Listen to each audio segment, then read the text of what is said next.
શબ્દ મિત્ર YouTube channel પર આપ ભાવિ શિક્ષકોનું ભાવેનું સ્વાગત કરું છું.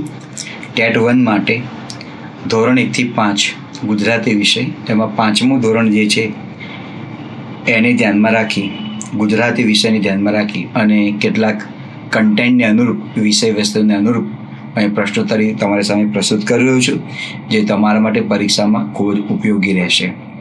દોસ્તો, આ જે પ્રશ્નો જે છે એ લેવલવાળા છે, સામાન્ય પ્રશ્નો પૂછેલા નથી. ક્યાંક તમને એવું જોવા માટે મળે કે સીધો જ પ્રશ્ન તમને કાવ્યમાંથી કે પાઠમાંથી તમને મળી રહેશે, પણ કેટલાક પ્રશ્નો એવા છે કે જેનું જ્ઞાન આપણી પાસે હોવું જરૂરી છે. એટલે લેવલને લગતા પ્રશ્નો બનાવેલા છે. આ સોપાનમાં પ્રકરણ 1, 2 અને 3, આ 3 પ્રકરણો જ આપની સામે પ્રસ્તુત કરી રહ્યો છું. બાકીના જે પ્રશ્નો જે છે એ ત્યાર પછીના સોપાનમાં પીરસવામાં આવશે. અને આ જે મુદ્દો જે આપેલો છે, કાવ્ય જે છે કે પાઠ આપેલા છે, એમાં પણ કેટલાક પેટા એકમ આપેલા છે, એને પણ મેં આવરી લીધેલા છે. એ વધારાના જ્ઞાન માટે પણ તમને અંદાજો આવી શકે કે એમાંથી પણ માહિતી આપણી પાસે મેળવવી જરૂરી છે. તો તેના અનુસંધાનમાં મિત્રો વિષય વસ્તુ આપની સામે પ્રસ્તુત કરી રહ્યો છું. એના ખૂબ જ મહત્વના અને અગત્યના પ્રશ્નો છે. આટલા પ્રશ્નોને તમે ધ્યાનમાં રાખશો તો ક્યાંક ને ક્યાંક તમારા પરીક્ષામાં કામમાં આવી શકે એવા છે. તો પુનઃ આપ સૌનું હાર્દિક સ્વાગત કરું છું શબ્દ મિત્ર યુટ્યુબ ચેનલ પર. પહેલું કાવ્ય છે મજા તો માળિયામાં અને કાતરિયામાં. હવે એના આધારે અને અમારેલા જે કેટલાક બીજા એકમ જે આપેલા છે એને આધારે, વધારાના જે એકમ આપેલા છે તેને આધારે પ્રશ્નોત્તરીનો હું શુભારંભ કરું છું. તો પહેલો પ્રશ્ન આપેલો છે કે કેકારવ પુસ્તકના પ્રારંભમાં કયા ચિત્રકારનું ચિત્ર છે? તો આ ચિત્રકારનું ધ્યાનમાં રાખવું જરૂરી છે. એનું નામ છે રવિશંકર રાવળ. રવિશંકર રાવળ આપણે ગુજરાતના પ્રખ્યાત ચિત્રકાર થઈ ગયા, જે ધોરણ 5નું જે પાઠ્યપુસ્તક જે છે ગુજરાતી, એના પ્રારંભમાં આ રવિશંકર રાવળનું માં અને બાળકનું જે સ્નેહ દર્શાવતું બહુ અદ્ભુત ચિત્ર ત્યાં મૂકેલું છે. હવે એના આધારે કેટલાક પ્રશ્નો જોઈએ. મજા તો માળિયામાં અને કાતરિયામાં. પહેલો પ્રશ્ન છે, ધોરણ 5ના ગુજરાતી પાઠ્યપુસ્તકનું નામ શું છે? એનું નામ છે ગુજરાતી પાઠ્યપુસ્તકનું નામ શું છે? તેનું નામ છે કેકારવ. ધોરણ 1 થી 5ના જે પાઠ્યપુસ્તકો જે છે તેના વિવિધ નામ આપવામાં આવેલા છે. અહીંયા ચર્ચા મારી છે ધોરણ 5નું ગુજરાતી પાઠ્યપુસ્તકનું નામ છે. તો એના અનુસંધાન પ્રશ્ન છે, ધોરણ 5નું જે ગુજરાતી પાઠ્યપુસ્તક જે છે એનું નામ આપેલું છે કેકારવ. કેકારવનો અર્થ બને છે ટહુકો. કલાપી કેકારવ, કલાપીનો કેકારવ. કલાપી એટલે મોર, મોરનો ટહુકો. પણ માત્ર નામ આપેલું છે, એ બુકનું નામ છે કેકારવ. કેકારવ એટલે ટહુકો બને, પણ કોનો ટહુકો? તો મોરનો ટહુકો. ત્યાર પછીનો પ્રશ્ન આપણે લઈએ. બીજો પ્રશ્ન આપેલો છે, મજા તો માળિયામાં આ ગીતના કવિ કોણ છે? આ ગીતના કવિ કોણ છે? તો ગીતના કવિ જે છે રમણલાલ સોની. આપણે રમણલાલ સોની જે સાહિત્યકાર જે છે એના વિશેની પણ આપણે ત્યાં વાત કરીશું. આ કાવ્યના કવિ એમનું નામ છે રમણલાલ સોની. રમણલાલ સોની ગુજરાતી સાહિત્યમાં ખૂબ જ અગત્યનો અને મહત્વનો ફાળો એમનો રહેલો છે. મજા તો માળિયામાં કાતરિયામાં ગીતના કવિ. આ બાળ ગીત છે, બાળકોને ખૂબ મજા આવે એ પ્રમાણે જુદા જુદા હાવભાવ સાથે, જુદી જુદી એક્ટિંગ સાથે કરી શકાય એક એ પ્રમાણેનું આ કાવ્ય મૂકેલું છે. મજા તો માળિયામાં અને કાતરિયામાં આ ગીતના કવિ કોણ છે? તો તેના કવિ છે રમણલાલ સોની. ત્રીજો પ્રશ્ન, ઘોડાના અન્ય અર્થ સમાનાર્થી શબ્દ તમારે બતાવવાના છે. કયા કયા છે? તો ઘોડો, એના સમાનાર્થી શબ્દ બને છે અશ્વ, તુરંગ, હય, સૈધવ અને તાતંગ. આ ઘોડાના સમાનાર્થી શબ્દો છે. તાતંગ, સૈંધવ, હય, તુરંગ અને અશ્વ. ચોથો પ્રશ્ન છે, ઘોડો મારો 7 પાંખાળો ઉડતો ચાલે કેવો. રેખાંકિત શબ્દનો સમાસ ઓળખો. 7 પાંખાળો એનો અર્થ બને છે 7 પાંખ વાળો. તો આ સમાસ એ દ્વિગુ સમાસ બને. એનો વિગ્રહ આ પ્રમાણે બને છે 7 પાંખનો સમૂહ. દ્વિગુ સમાસ બને. દ્વિગુ એ સંસ્કૃત શબ્દ છે. દ્વિગુ સમાસને ઓળખો તો એનો જવાબ છે. દ્વિગુનો અર્થ બને છે 2 ગાયનો સમૂહ. શબ્દ મિત્ર યુટ્યુબ ચેનલ પર આવા ગ્રામરને લગતા પ્રશ્નો જે વિડીયોઝ મૂકેલા છે એ પણ તમને જોઈ લેવા વિનંતી, કે જેના કારણે તમને સમાસ છે, અલંકાર છે, છંદ છે, એને કોઈ પણ પંક્તિ તમને પૂછે, કોઈ પ્રશ્ન પૂછે તો તમે એને ખૂબ આસાનીથી તમે લખી શકો. પછીનો પ્રશ્ન આપેલો છે, કેડી શબ્દના સમાનાર્થી શબ્દ આપો. તો કેડીના સમાનાર્થી શબ્દો કયા કયા મળે? રસ્તો, માર્ગ, પથ, પંથ અને વાટ. આ કેડીના સમાનાર્થી શબ્દો છે. હવે એમાં જે એક વધારાના જે એકમ આપેલા છે એમાંથી પ્રશ્નો મેં બનાવેલા છે. બિચારી ફિયોના કયા અંગ્રેજી સાહિત્યકારની વાર્તાનો અનુવાદ છે? તો બિચારી ફિયોના અંગ્રેજી સાહિત્યકાર છે વિલિયમ મહોનની, એમનું આ સ્ટોરી છે. એનું ગુજરાતીમાં રૂપાંતર કરેલું છે બિચારી ફિયોના. અંગ્રેજીમાં મૂળ શીર્ષક છે પુઅર ફિયોના. એનો અનુવાદ ગુજરાતી ભાષામાં કરેલું છે. તો તેના અનુસંધાનમાં પણ પ્રશ્ન લઈએ તો બિચારી ફિયોના આ જે વાર્તા જે છે, નવલિકા જે છે, તેના અનુવાદક કોણ છે? તો અંગ્રેજીમાંથી ગુજરાતી ભાષામાં રૂપાંતર કરનાર જે સાહિત્યકાર છે, અનુવાદક જે છે, તેનું નામ છે હરીશચંદ્રભાઈ. ચોર પગલે જવું, રૂઢિપ્રયોગનો અર્થ જણાવો. ચોર પગલે જવું રૂઢિપ્રયોગ છે. રૂઢિપ્રયોગ એટલે જે રૂઢ થઈ ગયેલા શબ્દો સમાજમાં ટૂંકમાં જ એ શબ્દના માધ્યમ થકી ઘણું બધું કહી શકાય એવા શબ્દો એટલે આ રૂઢિપ્રયોગ. રૂઢ જે થઈ ગયેલા છે તે. અને આ રૂઢિપ્રયોગો મિત્રો એવા કેટલા પ્રસંગો બનેલા હોય કે તેના આધારથી આ શબ્દો સમાજમાં એ અવતરણ પામતા હોય છે. આના કોઈ સાહિત્યકાર હોતા નથી, એ લોકોની કોઠાસૂઝ હોય છે અને કોઠાસૂઝના આધારે આવા રૂઢિપ્રયોગો બનતા હોય છે. ચોર ચોરી કરવા માટે આવે તો બધાને ખબર પડે એ પ્રમાણે ના આવે, ખૂબ છાનું માનું ચૂપચાપ આવે. એ પ્રમાણે બિલાડી પણ જ્યારે શિકાર કરતી હોય ત્યારે બિલાડી પણ ચૂપચાપ પગી જતી હોય છે. તો એના આધારે પણ રૂઢિપ્રયોગ છે. બિલ્લી પગે આવ્યો, ચોર પગલે આવ્યો. તો ચોર પગલે જવું એનો અર્થ બને છે છાનું માનું જવું. આ રૂઢિપ્રયોગ છે, એને પણ તમારે ધ્યાનમાં રાખવું ત્યાં જરૂરી છે. પછીનો પ્રશ્ન આપણે લઈએ, એ પણ રૂઢિપ્રયોગના અર્થમાં છે. નામ નિશાન ન હોવું અથવા તો નામ નિશાન નહોતું, એનો અર્થ બને છે અતો પતો નહોતો. એટલે કે અહીંયા હતો કે નહીં, અતો પતો એની ખબર, નામ ઠામ એનું કોઈ ઠેકાણું ન હોય, એને નામ નિશાન નહોતું એવું કહેવામાં આવે છે. પછીનો પ્રશ્ન, સમયપત્રક સમાસને ઓળખો. સમયપત્રક જે શબ્દ આપેલો છે એનો વિગ્રહ આપણે કરીએ તો સમાસને યોગ્ય રીતે ત્યાં ઓળખી શકાય. તો એનો વિગ્રહ આપણે કઈ રીતે કરી શકાશે એની અહીંયા વાત કરીએ. સમયપત્રક સમાસને ઓળખવો હોય તો તેનો યોગ્ય વિગ્રહ કરવો પડે. સમાસ ધોરણ 8, 9, 10 દરેકમાં આવે છે.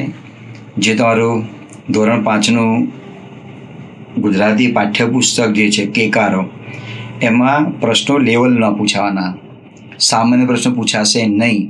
એટલે એના અનુસંધાનમાં આપણું બુદ્ધિ કૌશલ્યમાં થોડી વૃદ્ધિ થાય એવા પ્રશ્નો અહીંયા પ્રસ્તુત કરી રહ્યો છું. સમયપત્રક સમાસને ઓળખો. જો કે અહીંયા જે ગ્રામર આપેલું છે એ ગ્રામર ધોરણ 8, 9, 10નું એના અનુસંધાનમાં છે. કેટલાક પ્રશ્નો એવા પણ છે જે ધોરણ 7 અને 6માં પણ આવે છે, 5માં પણ આવે છે. એટલે દરેક બાબતને ધ્યાનમાં રાખી અને આ વિષય વસ્તુને લગતા પ્રશ્નો બનાવેલા છે. સમયપત્રક સમાસને ઓળખો તો એનો વિગ્રહ આપણે આ પ્રમાણે બને છે, સમય દર્શાવતું પત્રક. આનો વિગ્રહ આ પ્રમાણે બને, સમય દર્શાવતું પત્રક. એ સમાસનો પ્રકાર બને છે મધ્યમ પદલોપી સમાસ. સમય દર્શાવતું પત્રક, મધ્યમ પદલોપી સમાસ. જો તમે વિગ્રહ આ પ્રમાણે કરો, સમયનું પત્રક, તો એ વિગ્રહ કરેલો આપણો ખોટો છે અને તત્પુરુષ સમાસ લખો તો જવાબ પણ ખોટો છે. વિગ્રહ બને છે સમય દર્શાવતું પત્રક. 11મો પ્રશ્ન, મારામાં કેટલો કચરો ભર્યો છે. રેખાંકિત સર્વનામનો પ્રકાર ઓળખો. તો કેટલો આ સર્વનામ છે પણ તેનો સર્વનામ પ્રકાર બતાવવાનો છે. કેટલો, કેટલી, શા માટે, કયો, કઈ, કયું હોય તો એ બધા જ એ સર્વનામના પ્રકારમાં આવશે. પ્રશ્નવાચક સર્વનામમાં આવે. જેનો પ્રશ્ન પૂછવા માટે જેનો ઉપયોગ કરવામાં આવતો હોય એ તમામે તમામ પ્રશ્નવાચક સર્વનામ કહેવામાં આવે છે. સર્વનામ જે છે સંજ્ઞાના બદલે જે શબ્દનો ઉપયોગ કરવામાં આવતો હોય એને સર્વનામ કહેવામાં આવે છે. અંગ્રેજીમાં તેને પ્રોનાઉન્સ તરીકે ઓળખવામાં આવે છે. તો મારામાં કેટલો કચરો ભર્યો છે, કેટલો એ સર્વનામ છે પણ તેનો પ્રકાર જે છે એ પ્રશ્નવાચક છે. માનો કે મારામાં આમાંડલન આપેલી હોય અને તમને કહેલું કે સર્વનામને ઓળખો, તો મારામાં આ સર્વનામ એ પુરુષવાચક સર્વનામ છે. મારામાં પણ એ સર્વનામ છે, કેટલો એ પણ સર્વનામ છે, કચરો એ સંજ્ઞા છે, ભર્યો છે ક્રિયાપદ છે. પણ પ્રશ્ન પૂછેલો છે પ્રશ્નવાચક સર્વનામને ઓળખો, તો પ્રશ્નવાચક સર્વનામ જે આપણો આવશે એ કેટલો આવશે, અને મારામાં અંડરલાઈન હોય તો તમારે આવશે એ પુરુષવાચક સર્વનામમાં આવે. 12મો પ્રશ્ન, તમને ત્રણને સાથે ઊંઘવાની કેવી મજા આવતી હશે? તમને ત્રણને સાથે ઊંઘવાની કેવી મજા આવતી હશે, વાક્યનો પ્રકાર ઓળખો. તો વાક્યનો પ્રકાર ઓળખવાનો હોય તો મિત્રો આ જે વિરામ ચિહ્ન આપેલું છે એના આધારે વાક્યના પ્રકારને ઓળખી શકાશે. આ વાક્યનો પ્રકાર છે ઉદ્ગાર વાક્ય, કારણ કે આ ચિહ્ન ઉદ્ગાર ચિહ્ન છે. વાક્યના અંદર પ્રશ્નાર્થ આપેલું હોય તો પ્રશ્નાર્થ વાક્ય કહેવામાં આવે. વાક્યના અંદર પૂર્ણનામ આપેલું હોય તો તેને સાદું વાક્ય કે વિધાન તેને કહેવામાં આવે છે. 13મો પ્રશ્ન, સંજ્ઞા કે નામ અથવા પદ એના બદલે વપરાતા શબ્દને શું કહેવામાં આવે છે? તો સર્વનામ કહેવામાં આવે. સર્વનામની વ્યાખ્યા છે, હું ને ચંદુ બાળગીતના કવિ કોણ છે? તો એના કવિ છે રમેશભાઈ પારેખ. રમેશભાઈ પારેખ ગુજરાતી સાહિત્યમાં એમનું અદ્ભુત પ્રદાન છે, અને એમના જે કંઈ સમગ્ર કાવ્યો જે છે, સમગ્ર કાવ્યનું સંપાદન રૂપે કયું પુસ્તક પ્રગટ થયેલું છે એને લગતો પ્રશ્ન છે. રમેશ પારેખના સમગ્ર કાવ્ય સંગ્રહનું નામ જણાવો. તો તેનું નામ છે 6 અક્ષરનું નામ. 6 અક્ષરના નામમાં રમેશભાઈ પારેખના જે કંઈ કાવ્ય સંગ્રહ છે એ તમામનું અહીંયા સંપાદન કરવામાં આવેલું છે. 16મો પ્રશ્ન, દોડમ દોડ શબ્દનો પ્રકાર જણાવો. હવે શબ્દ નામ જોઈએ તો મુખ્ય 2 પ્રકારો છે. એમાં આવે રવાનુકારી અને દ્વિરુક્ત આવે. હવે દ્વિરુક્ત શબ્દ જે છે એ સંસ્કૃત શબ્દ છે જેનો અર્થ બને છે દ્વિ એટલે 2 અને ઉક્ત એટલે બોલવું. એટલે જે શબ્દનો પ્રાસ 2 વાર બોલવામાં આવતો હોય એ દ્વિરુક્ત શબ્દ થયો, જેનું ઉચ્ચારણ 2 વાર રીતે થતું હોય. દાખલા તરીકે આપણે કે તોડ ફોડ, રોટલો બોટલો, ચા બા, આ બધા દ્વિરુક્ત શબ્દો કહેવામાં આવે. તોડફોડ એ પ્રમાણે આ શબ્દ આપેલો છે દોડમ દોડ, એ શબ્દનો પ્રકાર છે દ્વિરુક્ત શબ્દ છે. 17મો પ્રશ્ન, મમ્મી પપ્પા સમાસનો પ્રકાર કયો છે? તેનો વિગ્રહ આ પ્રમાણે બને છે મમ્મી અને પપ્પા, મમ્મી તથા પપ્પા. તેનો પેટા પ્રકાર છે ઇતરેતર દ્વંદ્વ સમાસ. માનો કે પેટા પ્રકાર નથી પૂછ્યો તો માત્ર ને માત્ર જવાબ આવશે દ્વંદ્વ સમાસ જ આવશે. 18મો પ્રશ્ન, બેઠી તી, આમાં આ જે વિરામ ચિહ્ન જે છે, બેઠી પછી આ વિરામ ચિહ્ન જે છે એનો પ્રકાર જણાવો. તેને લોપક ચિહ્ન પણ કહેવાય અને તેને લોપ ચિહ્ન પણ કહેવામાં આવે. બેઠી તી, તો અહીંયા શાનો લોપ થઈ ગયેલો છે? હનો લોપ થયેલો છે. ખરેખર શબ્દ શું આવે? બેઠી હતી આ શબ્દ છે, પણ મારે હનો લોપ કરવો છે તો હું આ વિરામ ચિહ્નનો ઉપયોગ કરું તો હનો એક અક્ષરનો લોપ થાય, શબ્દનો લોપ ના થાય. આ હનો લોપ થઈ ગયો. બેઠી તી, કહેતો તો, બોલતો તો. એટલે આ જે લોપ ચિહ્ન જે છે એ તમારે કોઈ અક્ષરનો લોપ કરવું હોય ત્યારે લોપ ચિહ્નનો ઉપયોગ કરવામાં આવતો હોય છે. 19મો પ્રશ્ન, મનીષ તારો કંપાસ જોઈ જોતો રેખાંકિત શબ્દ ઓળખો. હવે તારો શબ્દ જે આપેલો છે એ સર્વનામ છે. માનો કે મનીષ માંડલન આપેલી હોય અને પ્રશ્ન પૂછેલો હોય કે આ શબ્દને ઓળખો, તો એ સંજ્ઞા આવે. અને સંજ્ઞાના પ્રકારની વાત કરેલી હોય તો એ જે સંજ્ઞા જે છે એ વ્યક્તિવાચક સંજ્ઞા આવે. એના પ્રકારો પણ છે ને, વ્યક્તિવાચક સંજ્ઞા પણ કહેવામાં આવે અને તેને વિશેષ સૂચક પણ સંજ્ઞા કહેવામાં આવે. 20મો પ્રશ્ન છે, મારું નામ સુધા છું. હવે 5મા ધોરણમાં ભણનારા વિદ્યાર્થીને વાક્ય રચના કેવી રીતે લખવી આ ગ્રામરનો પ્રશ્ન છે. એ 1 થી 5માં શિક્ષક બન્યા પછી ધોરણ 1નું બાળક હોય કે 3જા ધોરણનું હોય, એની વાક્ય રચના પર આપણે ખાસ ભાર મૂકવો પડે. એટલે આજના જે ભાષા છે એમાં નવી શિક્ષણ પદ્ધતિ પ્રમાણે આ દરેક બાબત પર ખાસ ધ્યાન મૂકવામાં આવેલું છે. તો જો બાળક આવી ભૂલો કરતો હોય અને આપણે વાક્ય સુધારવું હોય તો કઈ રીતે સુધારી શકાશે? આપેલો છે પ્રશ્ન, આપણે વાક્ય સુધારો.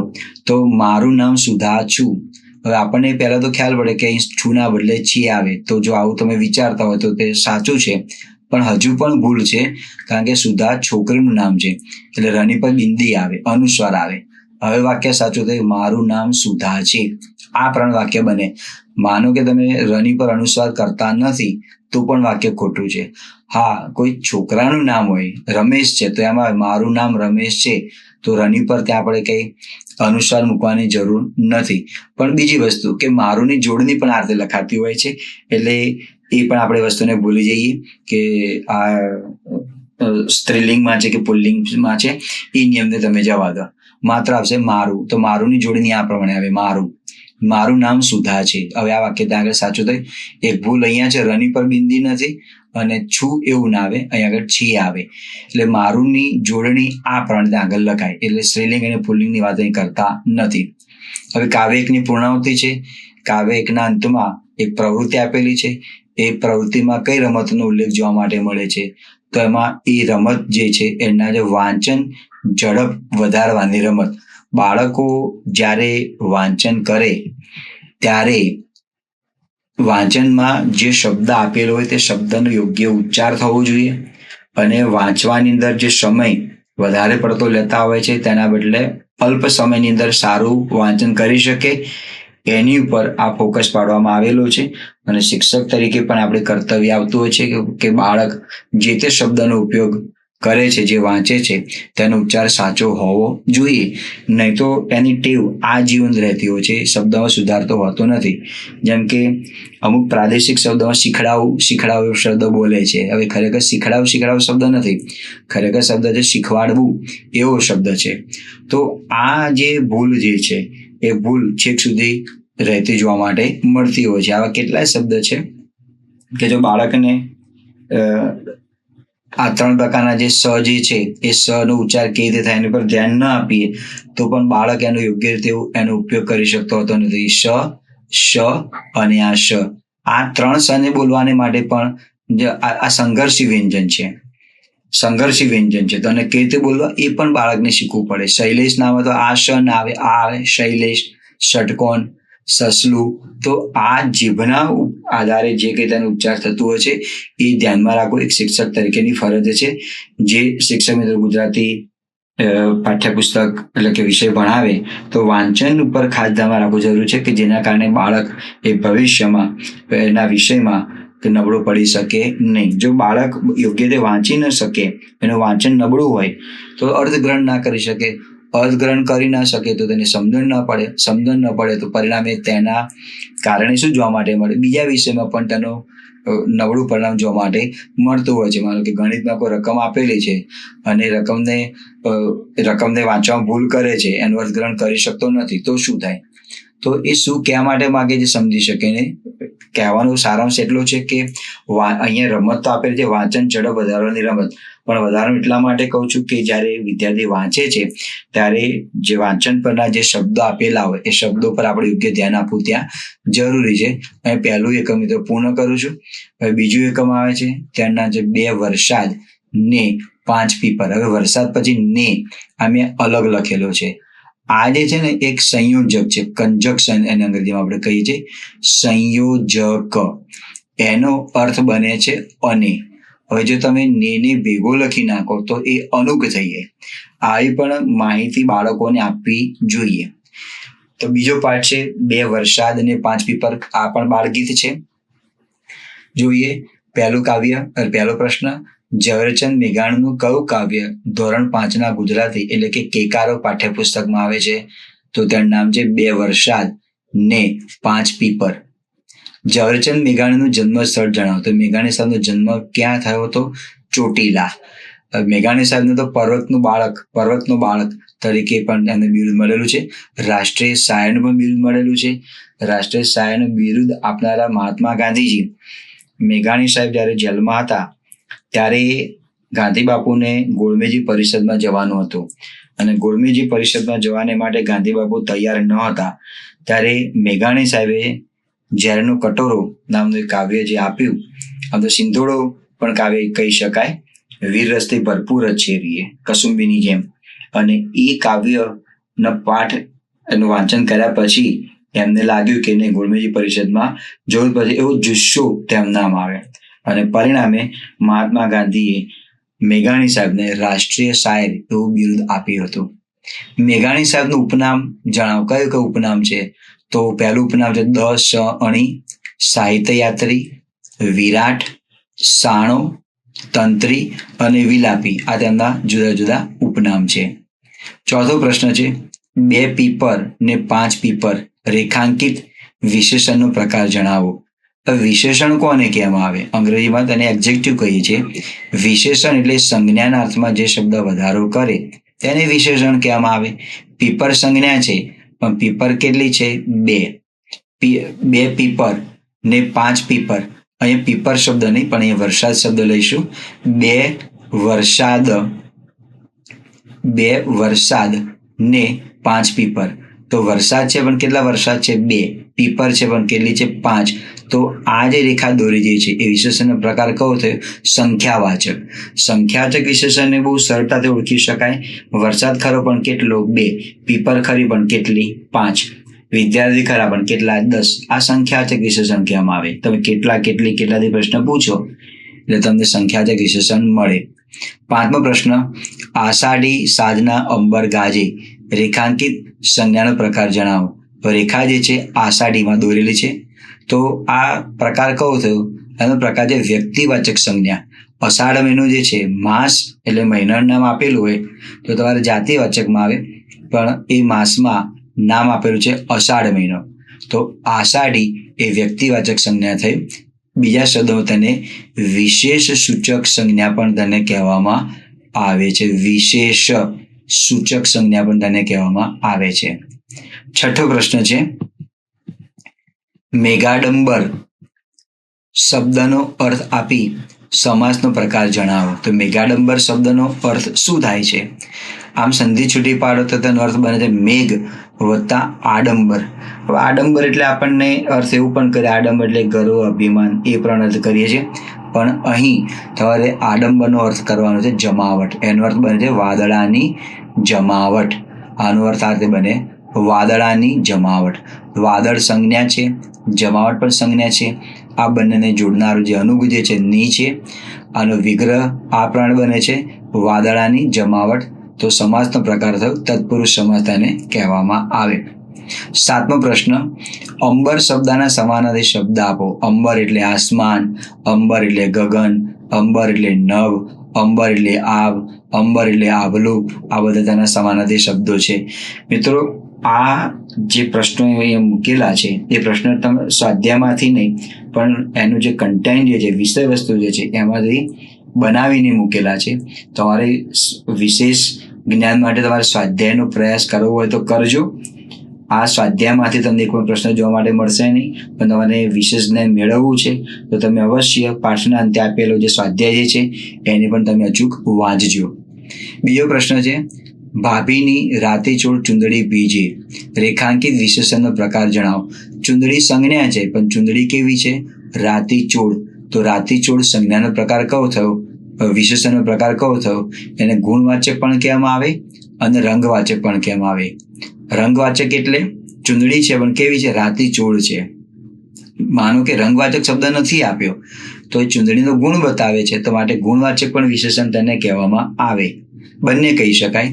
9મો પ્રશ્ન, સંજ્ઞા કે સર્વનામની વિશેષતા દર્શાવે એ શબ્દને શું કહેવામાં આવે છે? વિશેષણ. અંગ્રેજી શબ્દ છે, એનો અંગ્રેજી શબ્દ જે છે એડજેક્ટિવ. બીજો પ્રશ્ન આપેલો છે 10મો, ટહુકા. આ તળપદો શબ્દ છે, એનો શિષ્ટ શબ્દ કયો આવે? તેનો શબ્દ આવે છે ટહુકો. મોર ગહેકે કોયલનો ટહુકો. તો ટહુકા શબ્દનો અર્થ બને, ટહુકા જે શબ્દ તળપદો આપેલો છે એનો શિષ્ટ શબ્દ બને છે ટહુકો. 11મો પ્રશ્ન, ઝવેરચંદ મેઘાણીને કયું બિરુદ મળ્યું હતું? રાષ્ટ્રીય શાયર. 12મો પ્રશ્ન, અમૃતનો વિરોધી શબ્દ આપો. અમૃતનો વિરોધી શબ્દ બને છે વખ, વિષ, ઝેર પણ થાય. અમૃત એટલે બીજાનો સમાનાર્થી શબ્દ અમી, સુધા, પિયુષ એના સમાનાર્થી શબ્દો છે. એના વિરોધી શબ્દ છે વખ, વિષ અને ઝેર. હિન્દીમાં એને ઝહર કહેવામાં આવે છે, આ ઝેર.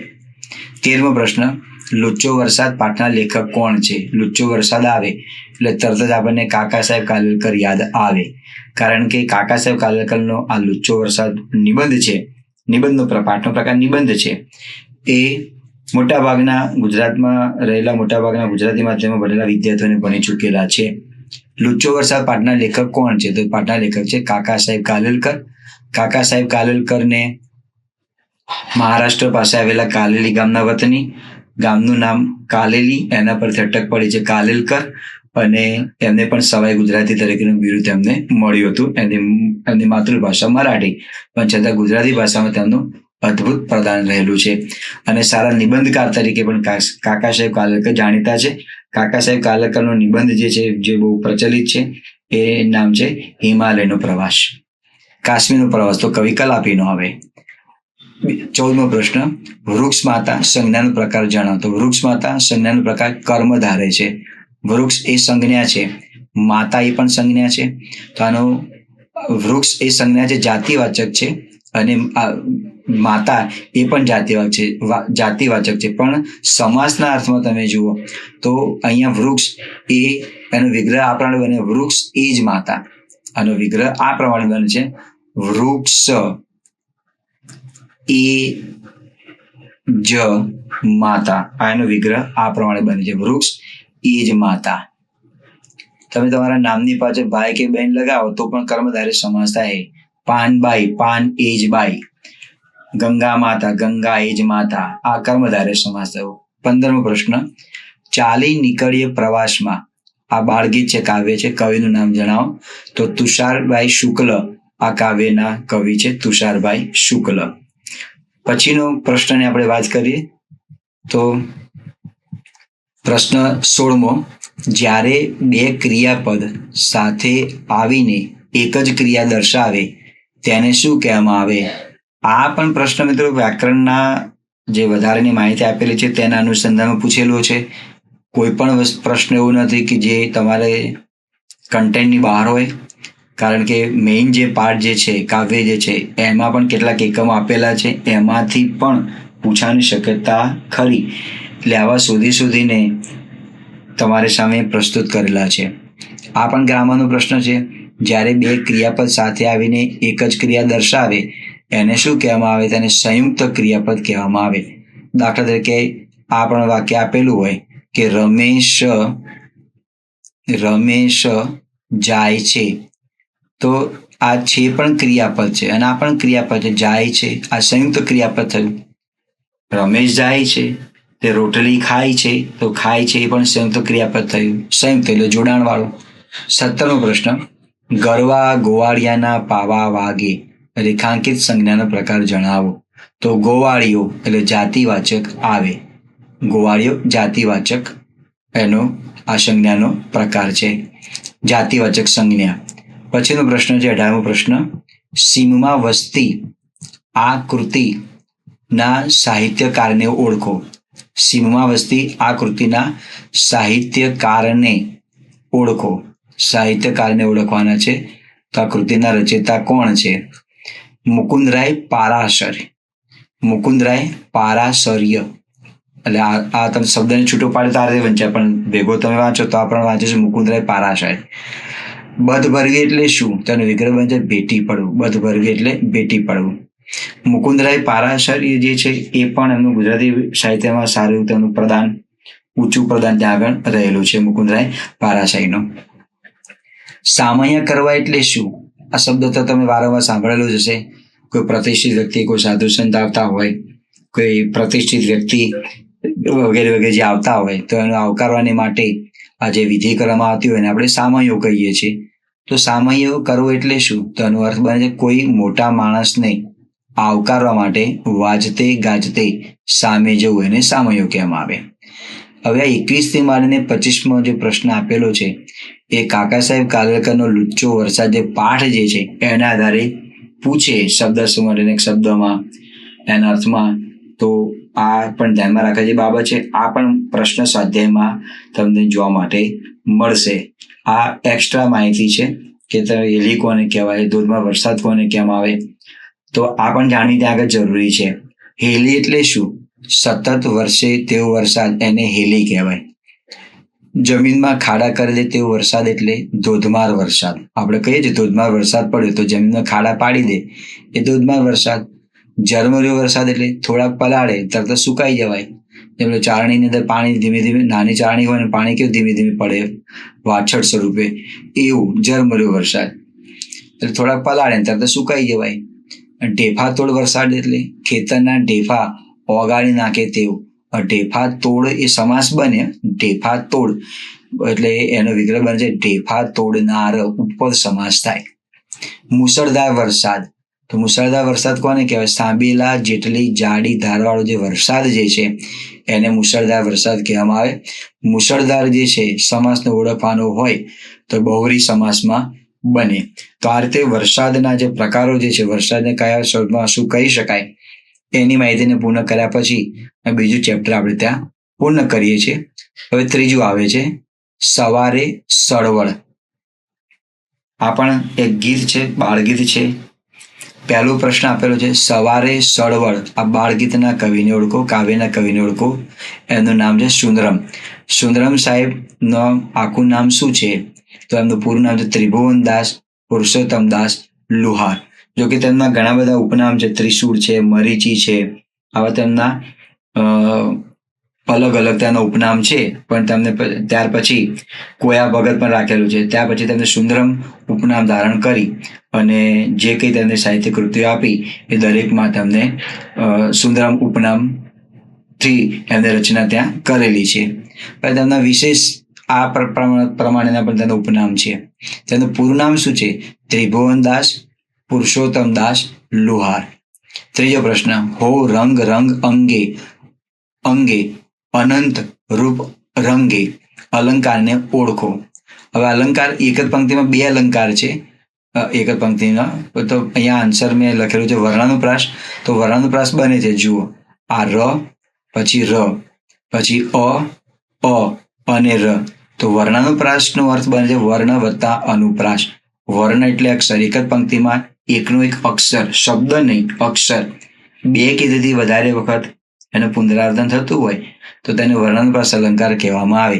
હવે માનો કે તમને વર્ણાનુપ્રાસ અલંકાર નથી આપ્યો અને તમને કહ્યું છે કે આ પંક્તિને ઓળખો, તો આમાં પણ બીજો અલંકાર છુપાયેલો છે અંગે અને આપેલું છે રંગે. તો આ અલંકાર બીજો પણ બને છે, એનું નામ છે અંત્યાનુપ્રાસ અલંકાર. આ પણ ત્યાં આગળ બની શકે, અંત્યાનુપ્રાસ અલંકાર. ચોથો પ્રશ્ન ગુલાબ ભરી ગાલે ચંદન ધરી ભાલે. આના જેવું છે ગાલે અને ભાલે. પંક્તિના અંતમાં શબ્દનો પ્રાસ બેસે છે. આ પંક્તિમાં કયો અલંકાર છે? અંત્યાનુપ્રાસ પણ કહેવાય અને તેને પ્રાસાનુપ્રાસ પણ કહેવાય.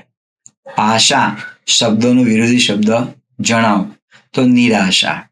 છઠ્ઠો પ્રશ્ન સરલાબહેન આધુનિક લાગે છે. તેમના વાળ ટૂંકા છે અને તેઓ તે વાળ ખુલ્લા રાખે છે. તેમણે જાંબલી કુર્તી બ્લુ પેન્ટ પહેર્યા છે. આ પ્રકારના ગદ્યનું સ્વરૂપ કયું છે? આ પેરેગ્રાફ તમને આપેલો હોય અને કહેલું છે કે આ સાહિત્ય પ્રકાર જણાવો. તો અહીંયા સરલાબેનનું વર્ણન કરવામાં આવેલું છે, માટે તેને વર્ણનાત્મક સાહિત્યનો પ્રકાર તેને કહી શકાય. આ ધ્યાનમાં રાખવા જરૂર છે. વર્ણનાત્મક આ છે. કોઈને જીવનને લગતું હોય તો જીવન ચરિત્રને લગતું હોય છે. આ પણ મુદ્દો તમને જોવા માટે મળશે. પછીનો પ્રશ્ન છે સાતમો પ્રશ્ન માછલી અને માણસ તરવાની હોડ કરે તો માછલી જીતી જ જાય ને. જો વાક્યનો પ્રકાર ઓળખવાનો હોય તો ઉદ્ગાર વાક્ય કહેવામાં આવશે. તો પ્રશ્ન પૂછેલો છે કે આ જે રેખાંકિત શબ્દો જે શું બતાવે છે? માછલી અને માણસ તરવાની હોડ કરી તો માછલી જીતી જ જાય ને. તો આ બંને સંયોજક છે. માછલી માણસ આ શબ્દને જોડવાનું કામ કરે છે અને સંયોજક કહેવામાં આવે. અંગ્રેજીમાં તેને આપણે કંજક્શન કહીશું. પછી માણસ તરવાની હોડ કરે અને માછલી જીતી જાય તો આ બંને વાક્યોને જોડવાનું કામ કરે છે. તો આ પણ સંયોજક થયું. એટલે બંને વાક્યોને બંને શબ્દને જોડવાનું કામ કરે છે, માટે તે સંયોજક છે. જમાં અંડરલાઈન હોય અને પૂછેલું હોય કે જ શું છે, તો જ એ સંયોજક નથી, જ એ નિપાત છે. નિપાત છે. આઠમો પ્રશ્ન બાપરે હું તો એમ એકલો ઘરે રહું જ નહીં. રેખાંકિત શબ્દ કઈ વિભક્તિ દર્શાવે છે? સંસ્કૃતમાં 8 વિભક્તિ આવે છે, એમ ગુજરાતી ભાષામાં પણ 8 વિભક્તિ છે. આ અષ્ટમી વિભક્તિ છે, સંબોધન વિભક્તિ. જેમાં સંબોધન હોય એને અષ્ટમી એટલે કે સંબોધન વિભક્તિ કહેવામાં આવતી હોય છે. નવમો પ્રશ્ન આ દ્વિતીય વાર્ષિક પરીક્ષામાં રિવરફ્રન્ટ પર તમારું સ્વાગત છે. દ્વિતીયની જોડણી ધ્યાનમાં રાખજો, હરીફાઈની જોડણી, રિવરફ્રન્ટની, તમારું, આ બધી જોડણી ધ્યાનમાં રાખજો. સંધિ છોડો, તો સંધિ છોડવાની છે, એનું સંધિ આ પ્રમાણે બને છે: સુ વત્તા આગળ. આ પ્રશ્ન પીછીએ પકડ્યો એમાંથી લેવામાં આવેલું છે. પીછે પકડ્યું જે છે એ જાસૂસ કથા જેવું બતાવે છે, એ પણ વાંચવા જેવી કથા છે. સુ વત્તા આગળ એનો સંધિ આ રીતે આપણે છૂટી પાડી શકીએ છીએ. એનો નિયમ છે કે આ સુમાં નાનો ઉ છે, સુ એટલે ઉ, અને ઉ પછી કોઈ પણ વિજાતીય સ્વર આવે, આ વિજાતીય સ્વર છે, તો ઉનો વ થાય અને પાછળના અક્ષર સાથે વળી જતો હોય છે. એ નિયમ પ્રમાણે ત્યાં આગળ સ્વાગત બને છે. હવે આપણે આવા શબ્દો વાંચતા હોય છે, સ્વાગતમ, આવા શબ્દો વાંચે છે, સુસ્વાગતમ.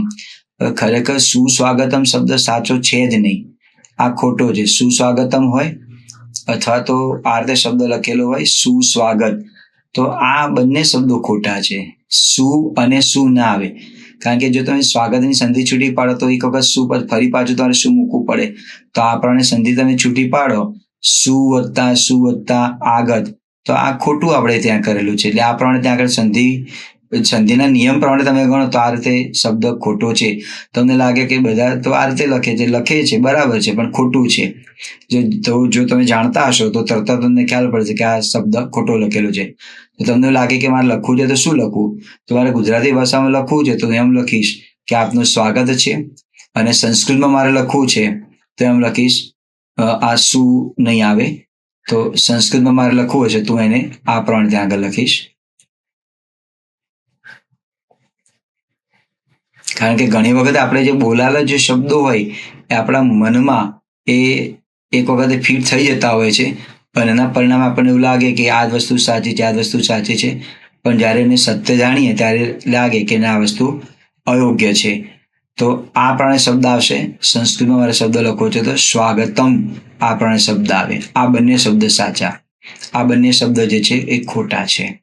ચલો પછીનો પ્રશ્ન આપણે લઈએ. તો એ પ્રશ્ન છે, ગિરનાર પાવાગઢ કરતા ઊંચો પર્વત છે. પ્રશ્ન નંબર 10, અલંકાર ઓળખો. ગિરનાર પાવાગઢ કરતા ઊંચો પર્વત છે. આ અલંકાર વ્યતિરેક અલંકાર થાય, કારણ કે ગિરનારને પાવાગઢ કરતા ચડિયાતો બતાવવામાં આવેલો છે, માટે વ્યતિરેક અલંકાર થયો. 11મો પ્રશ્ન, તે ગુજરાતનો સૌથી ઊંચો પર્વત છે. આ વાક્યમાંથી વિશેષણનું વિશેષણ શોધો. તો જો તે ગુજરાતનો ઊંચો પર્વત છે તો ખાલી ઊંચો શબ્દ આપેલો હતો, આમાં માત્ર એક જ વિશેષણ વપરાયેલું છે. તો ઊંચો ખરો, પણ કેવો ઊંચો? સૌથી. તો આ પણ વિશેષણ છે અને આ પણ વિશેષણ છે, તો આને વિશેષણનું વિશેષણ કહેવાય. આપણે પણ ક્યારેક વાક્ય રચના બોલતા હોય છે કે આપણે એવું કહીએ છીએ ને, યાર એ દિવસે તો જોરદાર ઠંડી હતી, બરાબર. હવે જોરદાર આપણે વિશેષણ વાપર્યું, પણ હજુ પણ મારે વિશેષણ વાપરવું છે તો વાપરી શકાય. દૂધ ગરમ હોય તો એમ કહી શકાય તો ખૂબ જ ગરમ દૂધ હતું, તો દૂધ ગરમ, પણ ગરમ ખરું પણ કેવું ખૂબ, એટલે ગરમ વિશેષણ, એનું પણ આપણે વિશેષણ વાપર્યું. એટલે આને ઊંચો જે છે એ વિશેષણ છે, પણ જ્યારે સૌથી જે છે એનું વિશેષણ છે. એટલે પ્રશ્ન પૂછેલો છે વિશેષણનું વિશેષણ બતાવો, તો વિશેષણનું વિશેષણ આવશે સૌથી, એ વિશેષણનું વિશેષણ છે. તમને લાગે કે આવો પ્રશ્ન આવી શકે, પૂછી શકે. હવે ઊંચો પર્વત આપેલો હોય ને તમને કહ્યું કે વિશેષ શોધો, તો પર્વત એ વિશેષ્ય કહેવાય. વિશેષ બીજા શબ્દો સંજ્ઞા પણ કહીએ છીએ. પર્વતની વિશેષતા બતાવે છે. એવું કોઈ પ્રશ્ન બીજા કોઈ ચેપ્ટરમાં આવશે તો એનું વિવરણ પૂર્વક એની ચર્ચા કરીશ. 12મો પ્રશ્ન છે, રોજ સવારે ધીંગા મસ્તી, આ જે બાળગીત છે એ કવિ કોણ છે? તો એના કવિ છે ઉદયન ઠક્કર. સાચી જોડણી ઓળખો. અવ્યવસ્થિત, નૈવત, હોશિયાર અને પુરુષ. જવાબ આપની સામે છે. સાચી જોડણી અવ્યવસ્થિત, તો આપણને લાગે નૈવત કેમ જોડણી ખોટી છે, તો મારે નૈવતની જોડણી લખવી છે તો તેને આ પ્રમાણે લખીશ તો સાચી બને. નહીં, વ અને ત હલંત આવે. હોશિયારની જોડણી લખવી છે તો હની પર બિંદી આવે નહીં, તો જોડણી આ પ્રમાણે આવે, હોશિયાર. અને પુરુષની જોડણી પણ ખોટી છે. સાચી જોડણી મારે લખવી છે તો આ પ્રમાણે બને, પુરુષ. ઓકે. 14મો પ્રશ્ન, ઝટપટ બ્રશ કરી નાહી લે. રેખાંકિત ક્રિયા વિશેષણનો પ્રકાર ઓળખો. તો આ કરવું જે એ ક્રિયાપદ છે, એની વિશેષતા બતાવે છે. બ્રશ કરવાની વિશેષતા કઈ છે? ઝટપટ.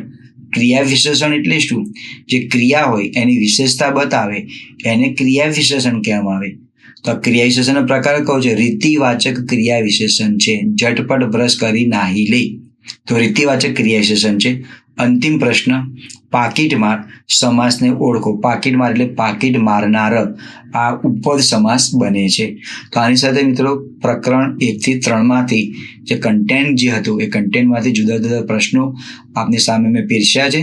હવે પ્રકરણ 1, 2 અને 3 એના જે કેટલાક પ્રશ્નો જે આપેલા છે, શબ્દો જે આપેલા છે, એ શબ્દોને મિત્રો તમારી સામે પ્રસ્તુત કરી રહ્યો છું. તો જોઈએ પ્રશ્ન શબ્દો જે છે એ આપની જાણકારી માટે ત્યાં છે. તો શબ્દોમાં લઈએ. અહીંયા જે શબ્દ આપેલા છે એ તમને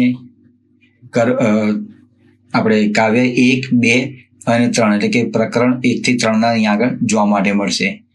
તો આ શબ્દોની પણ માહિતી આપણી વોકેબ પણ આપણી પાસે હોવું જરૂરી છે. પહેલો શબ્દ આપેલો છે અજાણ, ખબર ન હોવી તે. રૂઢિપ્રયોગ નથી, સદસ્ય માટેનો એક શબ્દ બને, ખબર ન હોવી તે, અજાણ. આયા, છોકરાને સંભાળવા રાખેલી બાઈ, આયા. અને આવ્યા, કોઈની આવવાની ક્રિયા તો આવ્યા એમ લખાય. હવે આયા લખો તો ખોટું થાય. કર્મકાંડ, વર્ષોથી નિયમ પ્રમાણે કરવામાં આવતું કામકાજ. મુઠ્ઠી વાળીને એટલે કે હોય તેટલા બળથી. વાડો, ઘર પાછળ આંતરેલી ખુલ્લી જગા કે જગ્યા. શબ્દ માટેનો એક શબ્દ છે પણ, એટલે પેલી ઠેકાણે અથવા તો પેલી જગાએ. હત્તારીની, આપણે કહીએ તારીની, હત્તારીની એટલે અણગમાનો ભાવ બતાવતો શબ્દ. દરખાસ્ત મૂકી એનો અર્થ બને છે પ્રસ્તાવ રજૂઆત કરી. સુકાન, જેને મરડવાથી વહાણ દિશા બદલે છે તે કળ કે તેની જગાનો વહાણનો ભાગ એને સુકાન કહેવામાં આવે, અને જે સંભાળતું હોય તેને સુકાની કહેવામાં આવે. છોડ, છોડનો અર્થ બને છે તરંગ. ભાલ એટલે કપાળ. રઢિયાળું એટલે રૂડું, રૂપાળું. સુંદર, મોહક. અભંગ એટલે આખું અથવા તો અખંડ. ઉછંગ એનો અર્થ બને છે ખોળો. રિવરફ્રન્ટ અંગ્રેજી શબ્દ છે, અમદાવાદમાં સાબરમતી નદીના બંને કાંઠે બનાવેલ. હોડ, હોડનો અર્થ બને છે હરીફાઈ. તફડાવી ગયું, તો તફડાવી ગયું એનો અર્થ બને છે ચોરી જવું. આ પણ સ્વાધ્યાયમાં પૂછેલા છે, એનો અર્થ વિદ્યાર્થી જાતે લખવાનો છે. એમાં કેટલા વાક્યો આપેલા છે, એ વાક્યનું વાંચન કરે તો વિદ્યાર્થીને આના અર્થની પણ ખ્યાલ પડતો હોય છે એના આધારે. તો હોડ એટલે હરીફાઈ. તફડાવી ગયું, તફડાવી ગયુંનો અર્થ બને છે ચોરી જવું. અછડતી, માત્ર સપાટીને અડકીને પસાર થઈ જતું. શેરવી ગયેલો, શેરવી ગયેલો એનો અર્થ બને છે છાના છૂપે કોઈ વસ્તુ લઈ લેવી કે ચોરી કરવી. પાંખા એટલે આચા, આજે સભામાં પાંખી હાજરી હતી. પાંખી એટલે આચી, અહીં પાંખી એટલે પંખ ના બને. શંકમંદ, શકમદ, તો જેના પર શંકા હોય તે. શંકમંદ, અને ઘણી વખત અનુસારનો ઉચ્ચાર જે તીવ્ર નથી કરતા એનો ઉચ્ચાર મંદ પણ કરે છે, શકમદ એમ કહે છે, પણ સાચો ઉચ્ચાર આ રીતે બને શકમદ. વ્યક્તિ જણાવો. શંકમંદ એ રીતે ને શકમદ. હકડેઠઠ તો ખીચોખીચ. જડ વેશલાક તો સજ્જડ અથવા ચુસ્ત, સમાંતર સરખા અંતરે આવેલું. ટાપટીપ વાળો એટલે વ્યવસ્થિત તૈયાર થયેલો. અતડો રહેતો, અલગ કે અળગો રહેતો, કોઈની સાથે ભળે નહીં, તેને આપણે કહીએ છીએ અતડો રહે છે. અને અંતિમ જે આપેલું છે એ જોઈ લઈએ. નામ નિશાન નહોતું, તેનો અર્થ બને છે નાશ પામવું. એટલે તો તો નાશ પામવું. નામ નિશાન તો પતો ન હોય એમ પણ કહી શકાય તેને. નામ નિશાન નહોતું. શબ્દ માટેના શબ્દમાં કોઠાર, અનાજ ભરવાનો ઓરડો. બીકણ બિલાડી, સાવ ડરપો, કોઈ વ્યક્તિ બહુ ડરતી હોય તો એના માટે આ વિશેષણ લોકો વાપરતા છે. સાવ બીકણ બિલાડી છે, સસલું છે એવું પણ કહેતા હોય. અવતાર, બીકણ બિલાડી એટલે સાવ ડરપોક. અવતાર એટલે દેખાવ. બાવા બાઝ્યા હતા, બાવા બાઝ્યા હતા એટલે આપણને લાગે કે પેલા જે સાધુ હોય એ લોકો ઝઘડા હતા. ના, કરોડિયાનું જે ઝાડ હોય ને એને બાવા કહે છે. બાવા વની પર અનુસ્વાર છે પણ મંદ ઉચ્ચાર છે. બાવા બાઝ્યા, યની પર પણ અનુસ્વાર છે, તેનો પણ મંદ ઉચ્ચાર છે. બાવા બાઝ્યા હતા તો કરોડિયાના ઝાડા ચોટેલા હતા. ઉતરડાયું એટલે ફાટ્યું. જીવ લઈને નાઠો કે નાઠી કે નાઠ્યા, તો જીવ બચાવવા ઘણી જ ઉતાવળે દોડ્યા. ચોર ચોરી કરવા માટે આવ્યા અને લોકો પાછળ દોડ્યા તો ચોર જીવ લઈને નાઠા. ચીટકી રહી એટલે વળગી રહી, ચોંટી રહી. આ પણ વાક્યનો પ્રયોગ કરતા હોય છે. કોઈ માણસ આપણી પાસેથી ઝડપથી ઊભો ન રહે તો એને ચીપવું કહેતા હોય, ચીટકી રહે છે કહીએ છીએ. આવા શબ્દનો પણ ઉપયોગ થતો હોય છે. રુદ્રાવતાર, ભયંકર ગુસ્સાવાળો. આ તત્પુરુષ સમજ થાય. રુદ્રનો અવતાર. વેશ એટલે દેખાવ. કસાઈ, પશુઓને મારીને તેનું માંસ વેચવાનો ધંધો કરનાર. ભણકારા વાગતા હતા એટલે કે આભાસ થતો હતો. કાતર્યું એટલે છેક છાપરાની નીચો મેળો, એને કાતર્યું કહેવામાં આવે. પછી પડતું મૂકી હાથમાં લીધેલું કામ પદ વચ્ચેથી છોડી દેવું, એને પડતું મૂક્યું કહેવાય. ચાંદરણા એટલે ઝીણા કાણામાંથી પડતા અજવાળાના ચાંદા. પતરા કાણા થઈ ગયા હોય અથવા છાપરા પર નળિયા હોય અને ક્યાંય થોડું ઘણું તૂટેલું હોય તો સૂર્યનો પ્રકાશ એ કાણામાંથી આવતો હોય છે, એને ચાંદરણું કહેવામાં આવે. વૃક્ષના છાંયડામાં બેઠા હોય તો ક્યારેક પણ એનો પણ અહેસાસ થતો હોય છે. ચાંદરણા. પછી છટકી એટલે એકદમ છૂટી ગઈ. પછી આવે છે ચીસો ગજાવી, એનો અર્થ બને છે તેણી બૂમ મારવી કે ત્રાસ પામવું. ચીસો ગજાવી. કાન આમળ્યો, ઠપકો આપવા માટે કાનની બૂટ પકડી. પછી આપેલું છે ધબ્બા લગાવ્યા એટલે થાપટો મારી. પૌત્રી. પૌત્રીનો અર્થ બને છે દીકરાની દીકરી, અને પૌત્રી કહેવામાં આવે. ચોર પગલે, બિલ્લી પગલે એટલે છાના છાના પગલે, છાને છાના આવું, એને ચોર પગલું કહેવાય. જે શબ્દ આગળ આવી ગયેલો છે. ચોર પગલે, છાના ચૂપે કોઈ વસ્તુ લઈ લેવી, ચોર પગલું કહેવામાં આવે. ભળી ગઈ એટલે એકાકાર બની ગઈ, એકરૂપ બની ગઈ. એ પ્રમાણે ત્યાં આગળ ભળી ગયો શબ્દ આવે છે. તો આ સાથે બીજા પણ શબ્દો છે, એને પણ આપણે ત્યાં લઈ લઈએ. પછી શબ્દ આપેલો છે અંબર. અંબર એટલે આકાશ. મેઘાડંબર, વાદળાની જમાવટ. માતેલા, મસ્ત અથવા ભરાવદાર. ધીરી એટલે ઠરેલ. ગરવા, ગૌરવવાળા. રીઝે, ખુશ થાય. ડોક્યું કરે એટલે નજર કરે, લંબાઈને નજર નાખવી, જોવું, તેને ડોક્યું કરવું એમ કહેવામાં આવે. ચાળા કરે એટલે નખરા કરે. ચાળા કરવા એટલે નખરા કરવા, તો કોઈની નકલ કરવી, કોઈના વર્તનની નકલ કરવી, એને ચાળા કરવા કહેવામાં આવે. પછી ફોરી રહ્યા એટલે સુગંધ ફેલાવી રહ્યા. કહેણ, સંદેશો, તેડું, નોતરું. વાટ. વાટનો અર્થ બને છે રાહ, પ્રતીક્ષા, વાટનો અર્થ થાય. ઠાલા એટલે નકામા, ફોગટ. એમ કહીએ કે સરકાર ઠાલા વચનો આપે છે તો ઠાલા એટલે નકામા કે ફોગટ. પછી થકી, થી, દ્વારા, વડે એવો અર્થ બને. સામૈયા કરવા એ આગળ શબ્દ આવી ગયેલો છે. એટલે કોઈ પ્રતિષ્ઠિત કે કોઈ મોટી વ્યક્તિ હોય એને સ્વાગત માટે જવું. પછી કાવડ, ખાધે બોજો ઉપાડવા માટે બનાવેલી તુલા. મર, હસે, છોને, ભલે. આ ઉત્તર ગુજરાતની ભાષામાં આ શબ્દનો ઉપયોગ મોટે ભાગે કરતા હોય છે. કે કામ થયું હોય તો કોઈ છેતરી ગયું તો એમ કે મરને જવા દે ને, મરને એટલે ભલે ને, છોને એમ, મરને. પછી છેટે એટલે દૂર અથવા આગે. ગોઠે એટલે ગમે અથવા અનુકૂળ. અનુકૂળ આવે તેમ એને ગોઠવું કહેવામાં આવે. ખમાય એટલે સહન થાય. પેઠે એટલે રીતે માફક, અને ટીમણ કર્યા એટલે કે નાસ્તા કર્યા. તો આ પ્રમાણે દોસ્તો પ્રકરણ 1 થી 3ની જે વિષય વસ્તુ હતી, કન્ટેન્ટ હતી, એમાંથી સરસ મજાના રસપ્રદ પ્રશ્નો ગ્રામરની સાથે અહીંયા બનાવીને મેં આપની સામે પ્રસ્તુત કર્યા છે. તો આનો અભ્યાસ કરજો. તો બાકીના જે ચેપ્ટર જે છે એના પણ પ્રશ્નો મૂકવામાં આવશે. ચેનલને લાઇક્સ કરજો. આપના જે પ્રતિભાવ જે છે અવશ્ય જણાવજો. એમાં જરાય કંજૂસાઈ ન કરતા, અને આપના મિત્રો સુધી આ જે ચેનલ જે છે શબ્દ મિત્ર યુટ્યુબ ચેનલ, જે જીપીએસસી 1, 2, 3 એની પણ તૈયારી કરાવે છે, એના પણ પ્રશ્નો મૂકવામાં આવતા હોય છે. ટેટને લગતા પણ પ્રશ્નો મૂકવામાં આવે છે. આવા અવારનવાર કેટલાક વિડીયોઝ જે તે પરીક્ષા કે જે તે સમય હશે તેના અનુસંધાનમાં આપની સામે પ્રસ્તુત કરવામાં આવશે. અને અધિક જાણકારી મેળવવા માટે, અતિશય જ્ઞાન મેળવવા માટે આ જે શબ્દ મિત્ર યુટ્યુબ ચેનલ જે છે એને મિત્રો આપના મિત્રો સુધી તેને પહોંચતી કરો એવી શુભેચ્છા સાથે આપ સૌનો ખૂબ ખૂબ આભાર.